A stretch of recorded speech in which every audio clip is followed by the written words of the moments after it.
mais um Sopiana Pod. Esse canal aqui vai te ajudar a entender mais sobre a SOP, a síndrome dos ovários policísticos, que carinhosamente a gente chama de Sopiana, a portadora da SOP. Hoje eu trouxe aqui especialmente uma fertileuta, uma ginecologista especialista em fertilidade, porque a grande maioria das pacientes me procura exatamente quando quer tentar engravidar, né? Usou anticoncepcional muitos anos para tratar a SOP, a gente já falou aqui sobre o tratamento da SOP em outros episódios.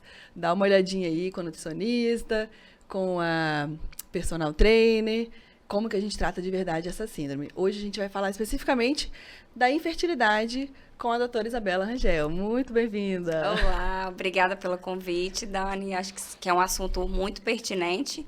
SOP e infertilidade andam de mãos dadas, então eu tenho certeza que todas as suas seguidoras vão ganhar muito com esse podcast hoje. Com certeza. Já vamos começar falando logo aqui como que a SOP, essa síndrome, afeta a fertilidade da mulher. Então, na verdade, a SOP é a endocrinopatia mais comum da mulher na idade fértil. A gente tem aí cerca de 10 a 15% de mulheres portadoras da síndrome dos ovários policísticos que podem ter infertilidade. Porque é uma síndrome que ela acaba culminando muitas vezes com a anovulação, ou seja, a paciente, a mulher, ela não ovula. Então, se não ovula, consequentemente, ela não vai conseguir engravidar. Então, a gente tem que ficar muito atento a isso, porque um dos tratamentos vai ser direcionado à fertilidade. Inicialmente, o que a gente pensa? Em fazer a mulher menstruar, né? A menstruação dos sinais de fertilidade. Então, a gente, como ginecologista, atuando aqui no baixo risco da fertilidade, né? Nos primeiros acessos ou contato da mulher com essa doença, então ela procura a gente por quê? Ficou usando esse anticoncepcional há muito tempo e aí ficou parecendo que está tratando, né? Porque melhora a acne. Ela tem um sangramento mensal que pensa que é a menstruação, mas pra gente ovular, né? Pra gente menstruar de verdade, a gente tem que estar ovulando. Então, fazer esse ciclo, né? Cerca de 14 dias aí depois da ovulação, você vai ter essa menstruação. Então, quando a gente vai pensar em tratar, uma das primeiras coisas é tirar o anticoncepcional, né? Na verdade, eu não tiro de cara, não. A gente vai tratando, melhorando a base dessa doença, a resistência insulínica, para depois a gente pensar em realmente tirar o anticoncepcional. Assim que ela... Só que o nosso foco vai ser clínico, né? Não preciso de ficar vendo se lá no ultrassom melhorou os ovários policísticos ou não. Eu quero que ela tenha menstruações regulares para eu entender que ela provavelmente está ovulando. E depois a gente vai conferir se realmente está ovulando, né? Então, o que a gente faz para conferir a fertilidade da mulher, Isabela? As dicas para a gente começar esse caminho. Bom, eu acho que em primeiro lugar, vem de fato a história, você colher a anamnese dessa paciente. Saber se sem o anticoncepcional ela menstrua ou não menstrua regularmente, quanto tempo ela fica sem menstruar, se ela faz ciclos longos, ciclos com mais de 90 dias, por exemplo, se ela consegue perceber os sinais de ovulação, como alteração do muco cervical, aquela cólicazinha abdominal ali mais ou menos na metade do que deveria ser o ciclo, se ela tem aumento da libido mais ou menos na metade do ciclo. Então, a gente entender em primeira mão se ela está ovulando ou não. E a partir daí a gente saber a idade dessa paciente. A idade é um fator extremamente importante para a gente. Porque se essa paciente é uma paciente jovem, com menos de 35 anos, falando em saúde reprodutiva, a gente vai ter um período aí de até 1 ano para aguardar todas essas mudanças que ela precisa fazer desde lá do tratamento basal, né, que é a mudança do estilo de vida, uma alimentação mais balanceada, a atividade física regular. Então, a gente tem até 1 ano para aguardar que essa paciente comece a ovular espontaneamente, para que ela tenha, de fato, as chances de conseguir uma gestação. Se essa paciente tem mais de 35 anos, nós não vamos aguardar tanto tempo. Nosso período aí de espera vai ser de, no máximo, 6 meses. Por quê? Porque além da SOP, pode ser que tenham outros fatores associados a essa questão da infertilidade. Então, eu acho que é muito importante a gente entender todo esse histórico da paciente, para a partir daí a gente entrar com os exames mais complexos, digamos assim. Como, por exemplo, uma esterossalpingografia, a gente avaliar os outros pontos como um hipo ou hipertiroidismo, hiperprolactinemia, outras endocrinopatias associadas, entender se essa paciente tem uma obesidade, um sobrepeso, isso também precisa ser ajustado, mas vão ter sim exames mais completos que nós vamos fazer a partir de um determinado momento de tentativa de gestação natural sem sucesso. Uhum. A gente vê que tem um dado mais ou menos assim, né, que 80% das pacientes aí conseguem engravidar com menos de 35 anos. Por isso que a gente não vai, de cara, fazer exames invasivos e até, às vezes, incômodos, né? Exatamente. A gente vai começar pelo básico. Porque tem gente que às vezes fica tão ansioso, né, que nem tentou ainda. E já quer investigar tudo. Às vezes, assim, ficou um ciclo só, sem anticoncepcional, e acho que já vai ser na primeira tentativa que vai engravidar, né? E a gente sabe, né, Dani, como se trata de uma endocrinopatia, isso não vai ser uma coisa que vai ser ajustada de um mês para o outro. É preciso tempo para o seu organismo realmente entender o que está acontecendo, desinflamar e os seus ovários voltarem a funcionar regularmente para que você volte a ovular e, consequentemente, tenha a chance de engravidar. Exatamente. Geralmente, quando a paciente chega até mim, né, eu sempre dou esse prazo primeiro para menstruar, né? Tipo, eu falo, olha, vamos tentar aqui mudando o estilo de vida, fazendo atividade física, fazendo alguns suplementos para ajudar, né? Principalmente a reduzir a resistência insulínica, né? Que a gente sabe que é a base dessa doença. E aí, fala, uns 3 a 6 meses, se a gente fizer tudo, depende muito também da paciente, né? Então, essa doença, às vezes, a gente não tem um remedinho mágico, né? Às vezes, ouviu falar que tem um suplemento lá tão legal, minoxidil, amo. Ele realmente ajuda muito na resistência insulínica, mas não basta a gente tomar só ele, né? A gente emagrecer, qualquer dieta, às vezes a gente fica preocupado em fazer uma dieta low carb e tal, mas se você perder 7 a 10% do peso, já vai estar ajudando também na fertilidade, porque você vai estar regulando seus hormônios e regulando o seu ciclo menstrual, né? Exatamente. Então, quando que você acha assim, que a gente deveria começar a se preocupar, independente de ter SOP ou não, né? Como você falou desse fator idade, é importante. Quando que a gente deveria investigar mais, se a gente ou preocupar com a nossa fertilidade? Eu acho que hoje em dia a gente se planeja para muita coisa, mas a gente deixa muito de lado ainda nosso planejamento reprodutivo. As mulheres estão engravidando cada vez mais tarde, isso é uma realidade e provavelmente vai continuar sendo ainda por um longo tempo. Então, a gente precisa entender que da mesma forma que a gente faz um planejamento dentro do nosso trabalho, a gente também precisa fazer um planejamento familiar. Se você pretende ter filhos, quantos filhos você pretende ter, com quantos anos você pretende engravidar. Por quê? Por mais que hoje em dia nós nos sintamos muito jovens, aos 35, 40 anos, talvez seja a flor da idade, isso não é uma verdade para os nossos ovários. Então, os nossos óvulos, eles envelhecem com a idade. E provavelmente nós vamos perder tanto em qualidade como em quantidade de óvulos. Então, hoje a gente fala muito numa idade mágica, que seriam os 35 anos. Mas a grande verdade é que por volta dos 30, 32, a mulher já deveria começar a se preocupar com isso. Ela já pode parar um tempinho para fazer uma avaliação de como que está a sua saúde reprodutiva, para ela entender o tempo que ela tem para se planejar, para se programar. Então, 35 anos para baixo, está tentando engravidar há mais de 6 meses sem sucesso, a gente já indica buscar um especialista. De 35 anos para baixo, 1 ano, 35 anos para cima, 6 meses já é o suficiente para a gente acender uma luzinha de alerta e ir atrás. Porque quanto mais cedo você descobrir alguma patologia, algum possível fator que vai dificultar a gravidez, mais cedo nós vamos conseguir intervir, maior vai ser a chance de engravidar. Isso mesmo. E você acha que a SOP tem alguma coisa específica que altera a fertilidade da mulher? Certamente, né? A gente vê uma incidência muito alta no consultório de pacientes jovens com SOP. Quando isso acontece, está muito relacionado ao hiperandrogenismo, à hiperinsulinemia. Então, vai gerar ali um microambiente androgênico para os ovários, que vai ocasionar uma desordem hormonal. Essa paciente não vai conseguir ovular. Então, se ela fez toda a mudança do estilo de vida, que é a base do tratamento, nenhuma paciente deveria ir para uma estimulação de ovulação sem antes mudar a base do seu estilo de vida. A gente precisa que ela faça essa aderência. Eu boto muito essa responsabilidade nas pacientes.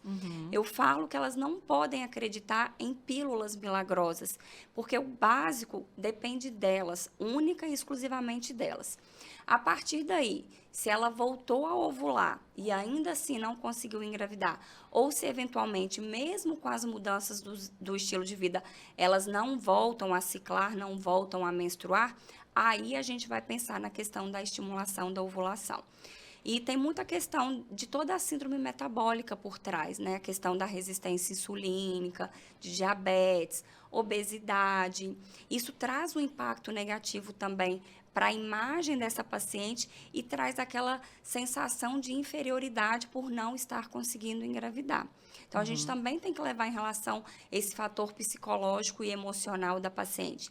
Às vezes, a gente quer impor um tratamento ou, pelo menos, mostrar para ela qual seria o melhor caminho, mas ela não está disposta a mudar. Então, ela precisa virar essa chavinha para que, em conjunto, a gente faça um bom trabalho para conseguir o objetivo final dessa paciente, que é um bebê saudável em casa.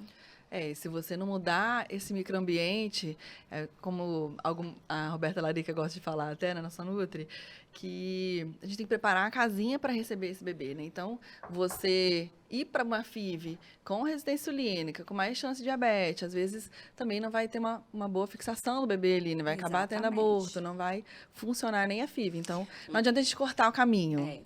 Uma paciente com obesidade, por exemplo, sobrepeso e obesidade, que é uma característica muito comum, apesar de não ser a totalidade das pacientes com SOP, a gente sabe que tem uma incidência elevada de mulheres com obesidade e sobrepeso.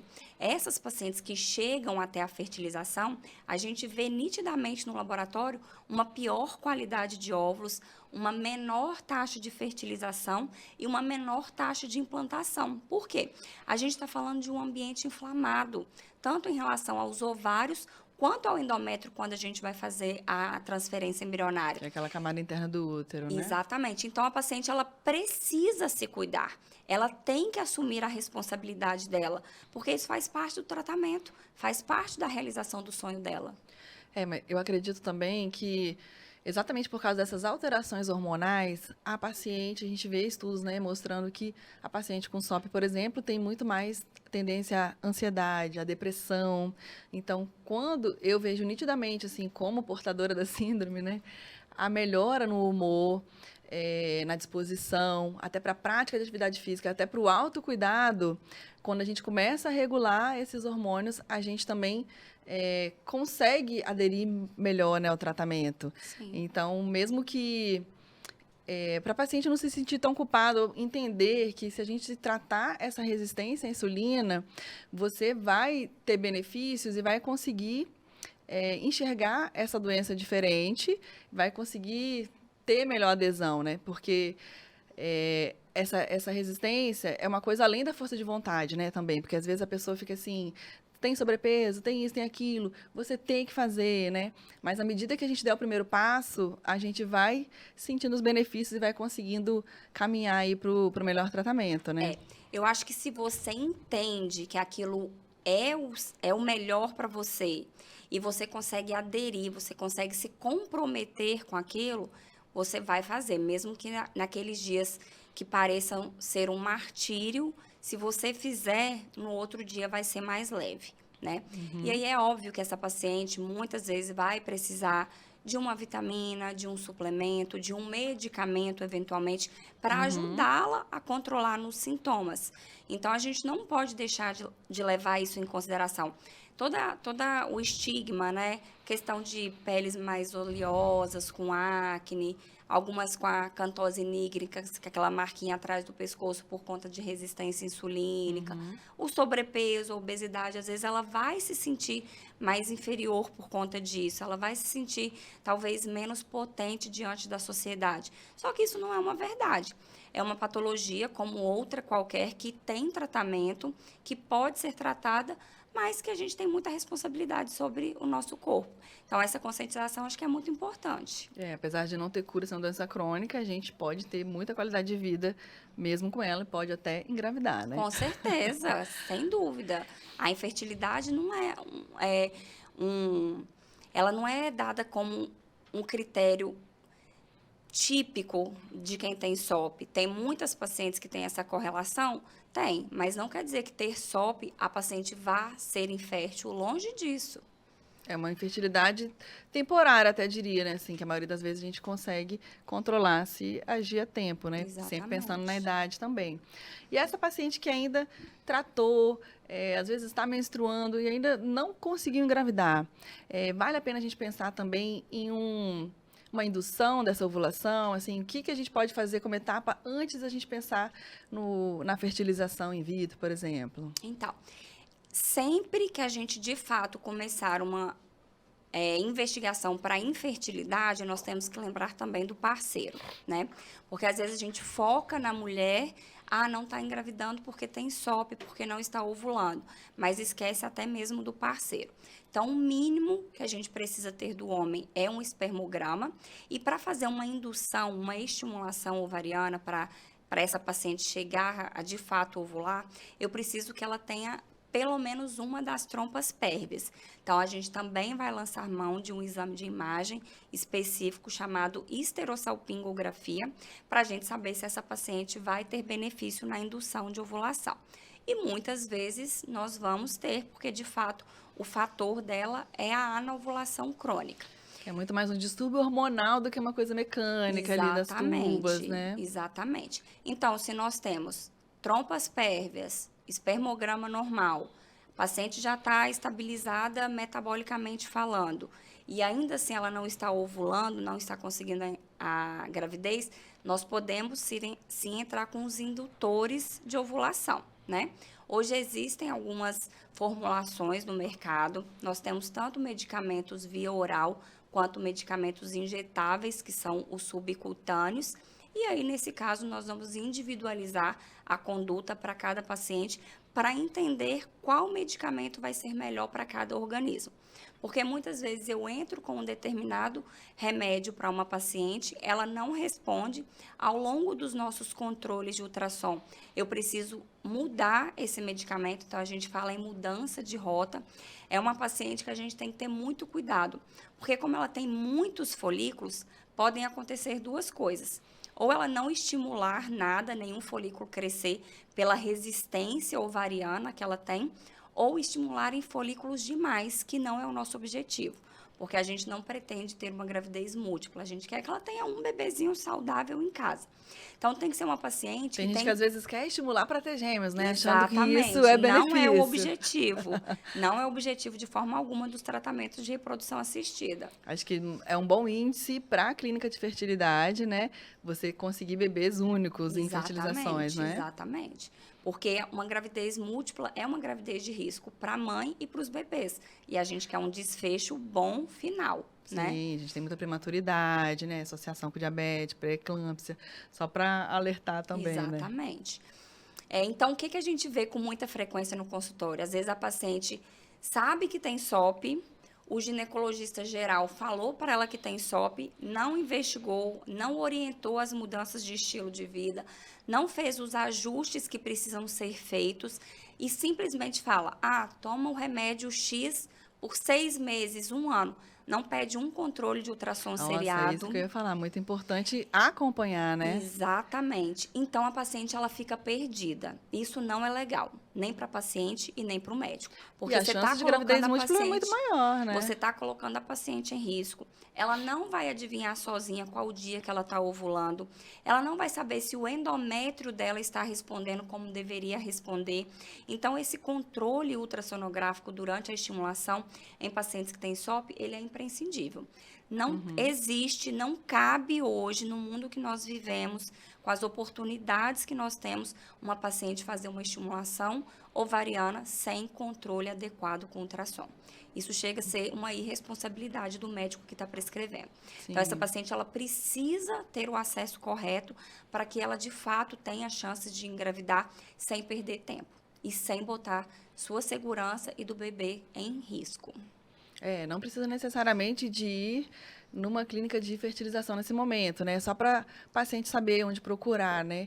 O ginecologista pode fazer esse primeiro estímulo, né? Mas desde que acompanhe. Exatamente. Eu, no caso, não faço ultrassom. Então, quando eu faço indução, encaminho para fazer ultrassom de controle, né, da ovulação. Porque o médico precisa orientar a paciente, ó. A partir daqui você vai entrar com esse medicamento. Agora a gente vai usar o medicamento X para estimular a sua ovulação. Os dias melhores de ter relação sexual vão ser esse ou esse. Então a paciente ela vai estar sendo bem assistida. Ela não pode simplesmente tomar o medicamento e ficar largada. É isso aí. Aí que a gente vê múltiplos até grandes, né? Que a gente vê perdido às vezes, pensa que foi até natural, né? De vez em quando sai umas notícias, teve 5, teve 6. Será que realmente foi sozinho? Exatamente. Será que alguém não estimulou e não acompanhou depois, né? Aí o que acontece quando estimula muitos? Então, quando a gente está na indução da ovulação e crescem mais do que 4 folículos, o recomendado pela Sociedade Brasileira de Reprodução Humana é que a gente suspenda o ciclo, justamente porque a gente não quer que essa paciente engravide de vários bebês.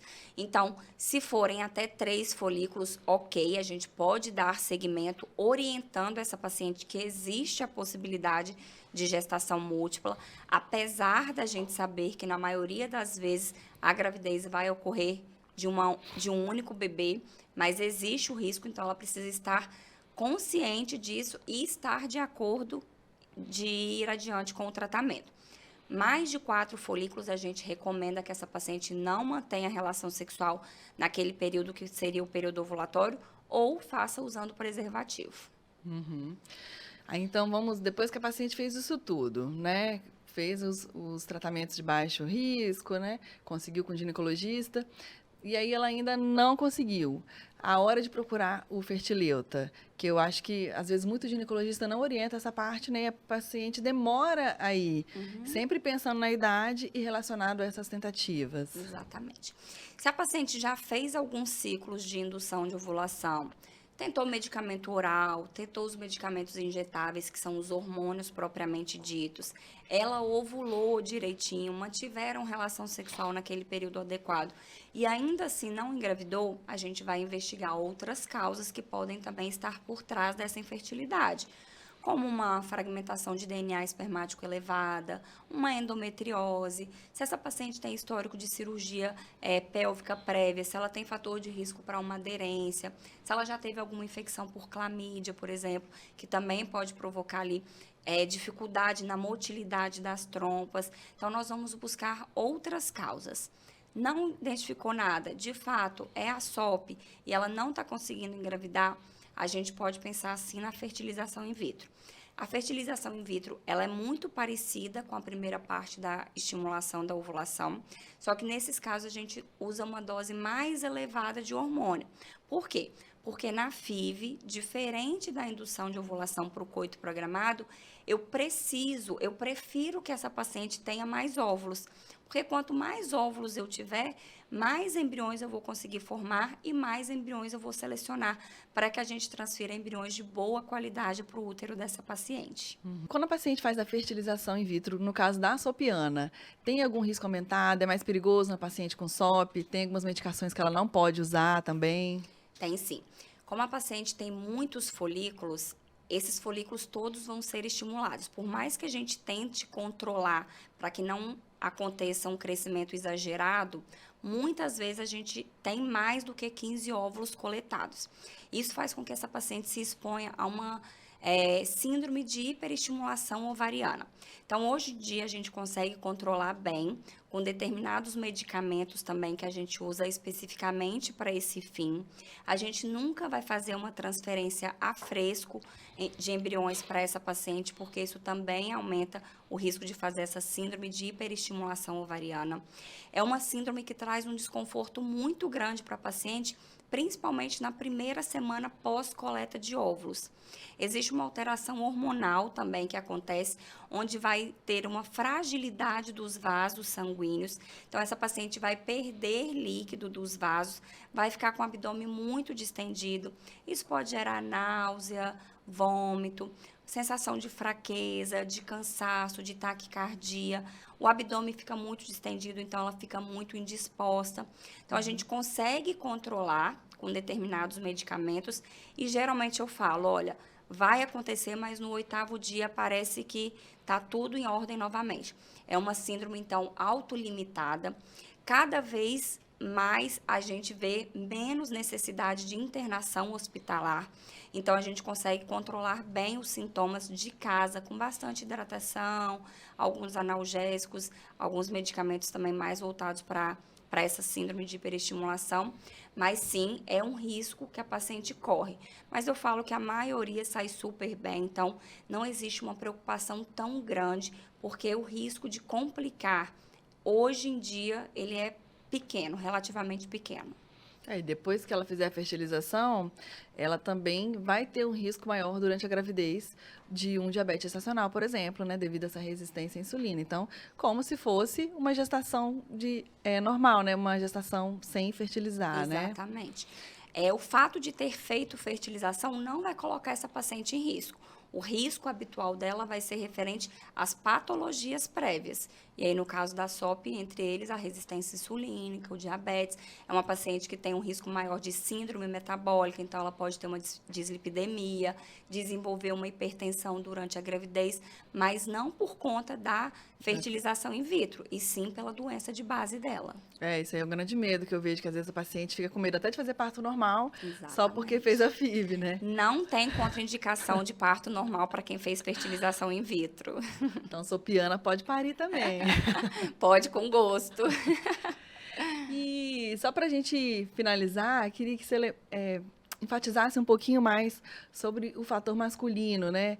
Para mesmo se a gente associar, né, uma sopiana e ainda que tem fator masculino associado, como é que a gente pode ajudar essa paciente aí? Quem o homem procura? Porque também é difícil, né? Às vezes até pra gente encaminhar, eles vêm com a expectativa da ginecologista da coisa. Eu falo, eu sou ginecologista, hein? Bom. Isso é muito importante, Dani, porque a sociedade joga muita culpa na mulher. Mas a grande verdade é que metade dos casos de infertilidade está relacionada ao fator masculino. Nossa, então, muito grande, né? Metade. É metade. Então, da mesma forma que a mulher tem sua parcela de culpa, o homem também tem. Então, a gente tem que sempre investigar o fator masculino. A gente vai entrar com o exame basal, como eu citei anteriormente, que é o espermograma, mas hoje existem outros exames que a gente vai aprofundar, como, por exemplo, a fragmentação do DNA espermático. Às vezes a gente se depara com homens com a idade mais avançada. A gente fala muito também da idade da mulher, mas homens com mais de 40, 45 anos também vão ter um nível maior de fragmentação de DNA espermático, que vai interferir no resultado de gravidez, seja de gravidez natural, seja de risco de autismo, de risco de bebês com síndrome, seja da fertilização in vitro. Então, a gente tem que pensar nisso. Homens tendem a fumar mais, o tabagismo também tem uma forte relação, tendem a ser mais sedentários. Então, a gente tem que entender que o fator masculino ele não pode ser deixado de lado. Se essa paciente tem um fator já conhecido, que é a SOP, e ainda a gente associa o fator masculino, muito provavelmente essa paciente vai se encaminhar para uma fertilização in vitro. Mas eu preciso entender qual é o motivo desse fator masculino. Se ele tem uma alteração espermática, tem uma redução do número de espermatozoides, ou da qualidade, ou da motilidade desses espermatozoides, como que tá o estilo de vida desse homem também. E aí a gente vai para as causas. Será que ele tem uma varicocele? Ele vai precisar fazer, por exemplo, um ultrassom de bolsa escrotal com Doppler. Será que é alguma causa genética? Existe um exame específico de genética que a gente faz para poder avaliar isso. Será que é algum fator hormonal? Será que ele está com alguma descompensação de níveis de testosterona, de hormônio da tireoide, por exemplo? Então, não é simplesmente sair indicando o tratamento. Sempre a gente precisa diagnosticar a causa, para investir nessa causa, para depois dar sequência para o tratamento. É um bom caminho para o homem procurar uma clínica de fertilidade, urologista na clínica de fertilidade, Exatamente. Né? O andrologista, ele vai ter uma visão diferente também do urologista geral. Então, se for identificado já no espermograma um fator masculino, esse homem ele deve ser orientado a passar por um especialista também. Esse andrologista, no caso, né? Exatamente. Então é isso. Gostaria que você deixasse um recado aqui, então, para as mulheres que têm SOP, ou as mulheres até que estão buscando tratar a fertilidade, né? E enfatizar essa questão da idade, né? Lembrar da mulher buscar essas informações, mesmo que o ginecologista geral não está falando com ela, quando ela deve alertar e se preocupar com a sua fertilidade. Bom, eu acho que, em primeiro lugar, é entender que, de fato, SOP não significa que você vai ser infértil. Existem inúmeros tratamentos antes da gente falar que você não vai poder ter um bebê. Então, não deixe que te digam isso. Entender a sua responsabilidade sobre o seu corpo, sobre o seu organismo. Buscar profissionais que se acolham na sua integridade, né? Que olhem para você com essa visão mais específica, querendo cuidar. Se você tem menos de 35 anos, começou a ovular regularmente, pode se permitir até 1 ano tentar engravidar de maneira espontânea. Se tem mais de 35 anos, 6 meses já é o suficiente para você se atentar e buscar também um especialista que vai te acolher de uma forma mais voltada para a questão da fertilidade, mas entender que isso é muito comum hoje em dia, é uma endocrinopatia muito comum e que muitas mulheres vão passar por isso. Então, não se sintam sozinhas, porque existe tratamento e a chance de engravidar é muito grande. Muito obrigada pela sua participação aqui. Pode deixar também para a gente as suas redes, né? A Isabela trabalha numa clínica de fertilidade aqui em Vila Velha, Unifert. Deixa os seus canais também para a gente estar seguindo. Acho que é muito importante, Dani, as pessoas às vezes têm um preconceito de buscar uma clínica de fertilidade por pensarem que automaticamente vão ser indicadas a fazer uma fertilização in vitro. Um alto custo também tem esse medo, né? Exatamente. Hoje em dia existem vários protocolos, existe a questão da indução de ovulação com medicamento específico, que geralmente são os fertileutas que prescrevem. Existe a possibilidade de fazer fertilizações com baixo custo. Existe a possibilidade, por exemplo, de uma fertilização com a ovodoação, ou seja, mulheres com SOP, elas têm muitos folículos, elas não precisam de todos esses ovos. Então, pode doar metade, tendo uma redução de custo considerável no tratamento. E a partir dos 35 também? Até os 35. Então, é muito importante frisar a questão da idade, porque a gente não quer prejudicar o tratamento de ninguém. A gente quer que o máximo de pacientes tenha a melhor chance possível de engravidar. Então, não fiquem com receio de buscar uma clínica de reprodução por questões de estigma, de preconceito, de receio, de sentimento de impotência. Hoje a gente tem muitos protocolos e não existe receita de bolo. Cada paciente vai ser individualizada da maneira como deve ser feita. Isso aí. Então, esse foi o nosso Sopiana Pod de hoje. Continue seguindo a gente aqui nas redes. Me siga também no Instagram, doutora Daniele Simonassi, porque Sopiana Pod.